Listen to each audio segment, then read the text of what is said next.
હાલ ગુજરાતમાં સ્થાનિક સ્વરાજ્યની ચૂંટણી યોજાઈ રહી છે ત્યારે દરેક પક્ષ પોતાની તૈયારીઓ શરૂ કરી છે અને દરેક પક્ષ વાર પલટવાર કરી રહ્યું છે ત્યારે ભચાઉમાં કોંગ્રેસનો ભાજપ પર પ્રહાર કરવામાં આવ્યો હતો। ભચાઉ શહેર કોંગ્રેસ પ્રમુખ મનજી રાઠોડે ભાજપ પર આકરા પ્રહારો કર્યા છે। કોંગ્રેસના રાષ્ટ્રીય અધ્યક્ષ મલ્લિકાર્જુન ખડગેના સમર્થનમાં તેમણે પ્રતિક્રિયા આપતા જણાવ્યું હતું કે ભારતીય જનતા પાર્ટી દેશના લોકોને મૂર્ખ બનાવી રહી છે।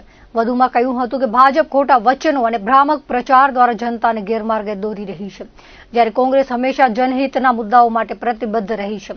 આ નિવેદનથી સ્થાનિક રાજકારણમાં ગરમાવો આવ્યો છે અને આગામી સમયમાં રાજકીય તણાવ વધવાની શક્યતા વ્યક્ત થઈ રહી છે।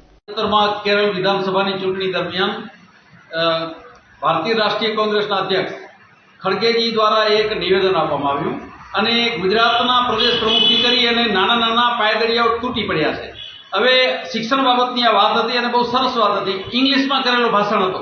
હવે અભણ અને જાહિલ લોકોને તો મતલબ નથી એ ખડગેજી શું બોલ્યા છે, જે ઇંગ્લિશ સમજે એને ખબર પડે। Modiji Vijay both can fool people who are illiterate શબ્દ ઉપર ધ્યાન રાખવાની છે। In Gujarat who are illiterate in Gujarat or in other places, એટલે કે કહેવાનો મતલબ કે જે અભણ હોય અને મોદીજી મૂર્ખ બનાવી શકે, જે અભણ હોય એને મોદીજી મૂર્ખ બનાવી શકે, ભણેલાને નહીં, આવું કીધું છે। અને અહીંયા તૂટી પડ્યા છે અભણ ને અજ્ઞાની જાહિલો કે આખા ગુજરાતને અભણ કીધું। અરે ભાઈ મૂર્ખ છે, અભણ તો મૂર્ખ જ રહેવાનું ને, તો પછી તમને આ છેતરે છે રહ્યા। બીજે જઈને 500નો ગેસનો બાટલો આપે છે બીજા રાજ્યમાં, બીજા રાજ્યમાં ગાય આપવાની વાત કરે છે, ભેંસ આપવાની વાત કરે છે, આપણે તો મંગલસૂત્ર લૂંટી જશે એવા ભાષણો આપે છે, આપણે ભારત પાકિસ્તાન ધર્મમાં ઉલઝાવે છે। એટલે અત્યારે આપણે જાણીએ છીએ ગેસનો બાટલો આપણા ગુજરાતમાં શું ભાવે મળી રહ્યો છે। બીજા રાજ્યોમાં 10,000 મહિલાઓના ખાતામાં ભારતીય જનતા પાર્ટી આપે છે।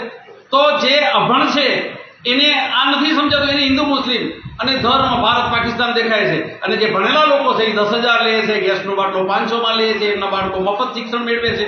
બહુ સરસ વાત કરી છે ખડગેજીએ, અને એ જ્ઞાની અને બુદ્ધિજીવી લોકોને સમજાશે, ઇંગ્લિશ સમજનારાને સમજી શકાય, જ્યારે અભણ અને અજ્ઞાની જાહિલો નીકળી પડ્યા છે એમને ક્યારેય નથી સમજાવવાનું। બહુ સરસ શબ્દ છે ઇલિટરેટ, યાદ રાખજો ભારતીય જનતા પાર્ટીના મિત્રો, અંગ્રેજીનો અભ્યાસ કરો। ઇલિટરેટ એટલે કે અભણ।